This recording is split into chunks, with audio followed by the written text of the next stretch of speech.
Hi there and welcome to this tutorial for Fastlane Digital Audio School down in Montpellier, France, an Ableton certified training center.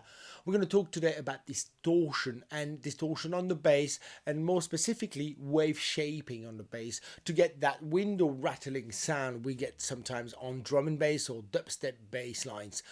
We're going to look at a rack I made for this tutorial. I'm going to give that rack to you down in the description below the video.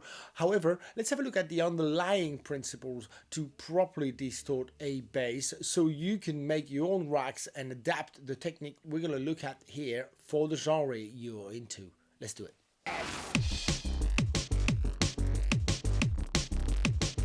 So distorting the bass is a classic technique to give it more presence. For example, in the studio we'd record an electric or an acoustic bass through an amp via a microphone.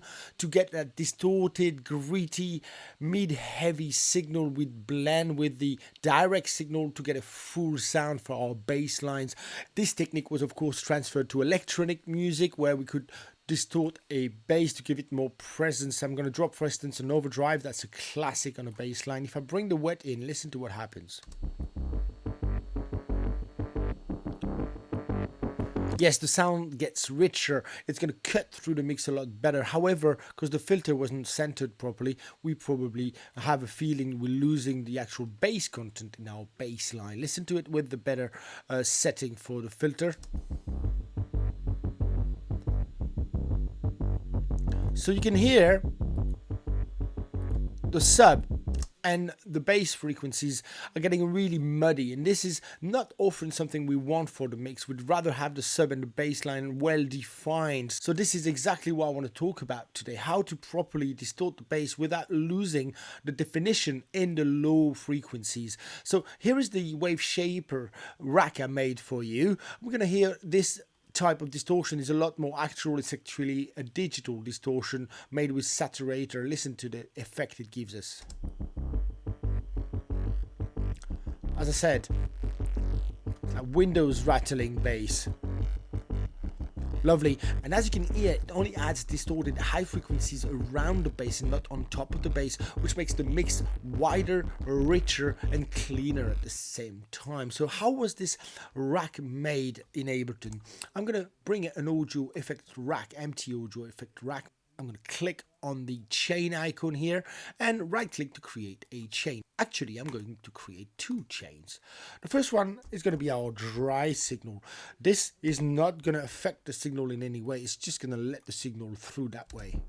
Yeah, so this will let the original through so we don't damage the bass content in our bass line. The second chain is going to be the shaping chain, and this is where we're going to add effects to create the distortion. The first effect I'm going to add is an EQ8, and I'm only going to target the very low frequencies in the signal with this EQ. I'm going to make it say around 30 Hertz to start with, that way, and I'm going to go over to maybe 100 Hertz on the other side that way. So you see, I'm only keeping the very bass content in this signal. I'm going to add pedal after that, and I'm going to take the bass down, the mids down, and create a fuzz effect, and I'm going to add that into the mix. Yeah, we're starting to hear the mid frequencies being distorted. Now I'm going to add a saturator, and this is the Waveshaper here option we want. Okay, so we're going to drive a bit less, add a bit of a curve, period, and drive. That's it. We could set the parameters slightly differently here. That's it. That's pretty much what I'm after.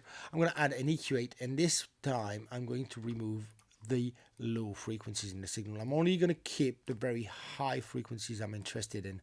To finish with, a utility, bring the width down, bring the bass to mono just in case, bit of gain, and finally a chorus just to widen the signal.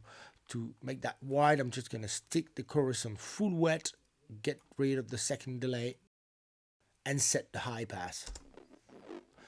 And now we're getting these high frequencies we heard earlier on. Great. Now we're going to create a system so we can add a bit of that signal, we can dose it properly. To do this, I'm going to switch that first chain on again and open the chain inside the rack. We're going to open both these chains all the way, that way. here. Okay, now if you place your mouse right there on the top, you see the little line, the white line here, it comes on. So you can now create a fade in. And with this fade in, I'm going to add slowly the distortion onto the signal using the chain selector here. Listen. And now I can decide how much of the effect I want. Okay. Now, of course, you could map this to a macro so you can have the rack properly functional. You can also go into the rack and maybe control the dry wet on the pedal, the dry wet on the saturator, maybe the tops on the pedal, things like that, just to make the rack more controllable, and you don't need to get into the rack anymore. And just with the macros you can decide how much of the effect you want to hear, like so. Yeah, great. So you see that sound, that Windows rattling sound I was talking about, is achieved via wave shaping. Of course, you can add wave shaping to other sounds, not just the bass, but that was the example I chose to use today. Thank you for watching. See you again in another tutorial for Fastlane. Bye.